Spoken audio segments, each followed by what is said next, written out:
John 6:51 I am the living bread which came down from heaven. If any man eat of this bread, he shall live forever. And the bread that I will give is my flesh, which I will give for the life of the world. So, 3 reasons transubstantiation is complete nonsense. Firstly, if Jesus is saying you can eat of this bread and live forever, why would you need to then continue to eat of it every single Sunday? Secondly, this story is not put here in the Gospel of John coincidentally, because immediately leading up to it, we have 2 other examples of people taking metaphorical language and applying it literally. One we looked at yesterday, which was Nicodemus being absolutely perplexed by the idea that someone might need to be born again. Oh, so you're saying I need to physically crawl back inside my mother's womb and come out of the birth canal again a second time? And then of course there's the woman by the well who is trying to get water, and Jesus says, hey, I've got some water that I can give you, which would mean you would never thirst. And she's like,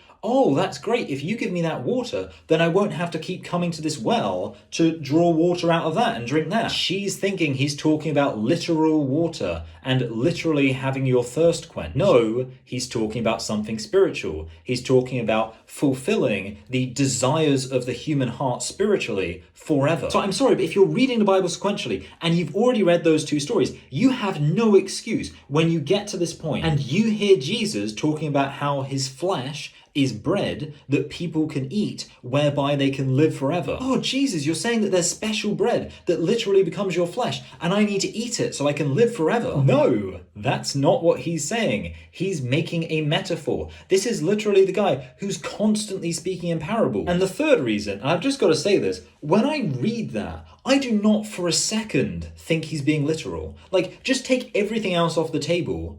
I don't see how anyone reads this as anything other than metaphorical poetic language. And in fact, if you're taking it literally, it sounds pretty satanic. And that, by the way, is why I think this is the verse that Catholics point to. Like, the thing that they're obsessed over is this idea that bread magically turns into flesh, and by consuming the flesh, we can live forever. There are many other metaphors Jesus has presented that they also could have been incredibly obtuse and taken literally, but the one they decided to focus on was this one about consuming flesh. Oh, by the way, don't let the Lutherans get off here. Their whole shtick is being like, oh, is means is. Literally, the entire point of a metaphor is that is doesn't mean is. And this is like primary school level English. A child could understand this. By the way, I don't think a child could come up with the idea that we're actually supposed to try and do some magical ritual to turn bread into flesh so we can feast upon it and live forever.